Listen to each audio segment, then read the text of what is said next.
بسم اللہ الرحمن الرحیم۔ معزز سامعین، السلام علیکم ورحمۃ اللہ وبرکاتہ۔ آج جو ہم آپ کے لیے واقعہ لے کے آئے ہیں، ہم امید کرتے ہیں کہ آپ کو یہ واقعہ بہت ہی پسند آئے گا اور آپ کو اس واقعے میں سے کچھ نہ کچھ ضرور سیکھنے کو ملے گا۔ تو چلتے ہیں ہم اپنے اس واقعے کی طرف۔ حضرت لقمان علیہ السلام نے اپنے بیٹے کو یوں نصیحت فرمائی ہے: اے میرے بیٹے، اپنے دل کو لوگوں کی خوشنودی اور ان کی تعریف و تکذیب سے وابستہ مت کرو، کیونکہ ایسی کوئی چیز کوشش بسیار کے باوجود انسان کے ہاتھ میں نہیں آتی۔ بیٹے نے کہا: میں چاہتا ہوں کہ میں اس بار کوئی عملی نمونہ دیکھوں تاکہ موضوع کو بہتر طور پر سمجھ سکوں۔ حضرت لقمان علیہ السلام نے فرمایا: اٹھو اور گھر سے باہر چلو تاکہ میں موضوع کی نشاندہی کروا سکوں۔ حضرت لقمان علیہ السلام اور ان کا بیٹا گھر سے نکلے۔ ان کے پاس ایک گدھا بھی تھا۔ جناب لقمان علیہ السلام اس پر سوار ہوئے اور بیٹا ان کے پیچھے روانہ ہوا۔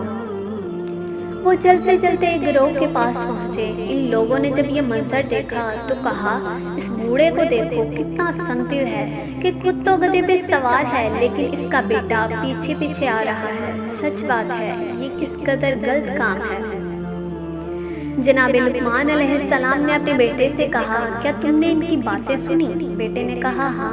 حضرت لقمان علیہ السلام نے کہا: اب میں پیدل چلتا ہوں اور تم سوار ہو جاؤ۔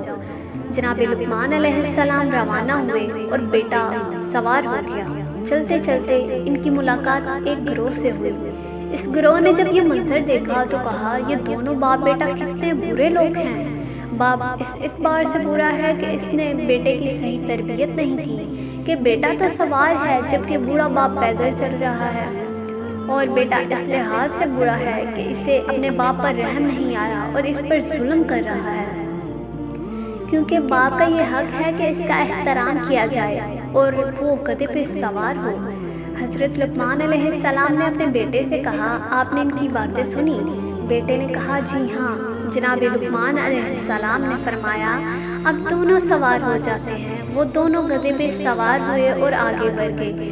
چلتے چلتے ایک گروہ کے پاس پہنچے۔ ان لوگوں نے جب یہ منظر دیکھا تو کہا: ان دونوں سواروں کے دلوں میں ذرا برابر بھی رحم نہیں کہ بے زباں حیوان پر سوار ہیں۔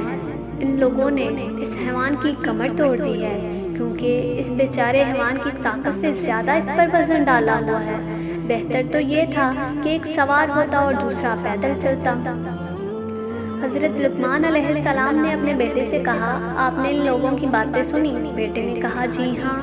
جناب لقمان علیہ السلام نے فرمایا: آؤ اب ہم دونوں گدھے کے پیچھے پیدل چلتے ہیں۔ دونوں گدھے سے اتر گئے اور اس کے پیچھے روانہ ہو گئے اور چلتے چلتے لوگوں کے اس گروہ کے پاس پہنچے۔ ان لوگوں نے کہا: یہ دونوں عجیب قسم کے جاہل ہیں، سواری کے ہوتے ہوئے پیدل چل رہے ہیں اور سواری کو خالی چھوڑا ہوا ہے۔ یہ کس قدر احمق ہیں۔ حضرت لقمان علیہ السلام نے اپنے بیٹے سے فرمایا: آپ نے ان کی گفتگو سنی؟ اس نے عرض کی: جی ہاں۔ جناب لقمان علیہ السلام نے فرمایا: کیا لوگوں کو راضی کرنے کے لیے اس کے علاوہ کوئی چارہ ہے؟ اب جب یہ صورتحال یوں ہے تو کبھی لوگوں کی رضائیت کو اپنا محور و مقصد قرار مت دو، بلکہ خداوند قدس کی رضا اور خوشنودی کو اپنا مقصد اور ہدف قرار دو تاکہ دنیا اور آخرت میں سعادت و کامیابی حاصل کر سکو۔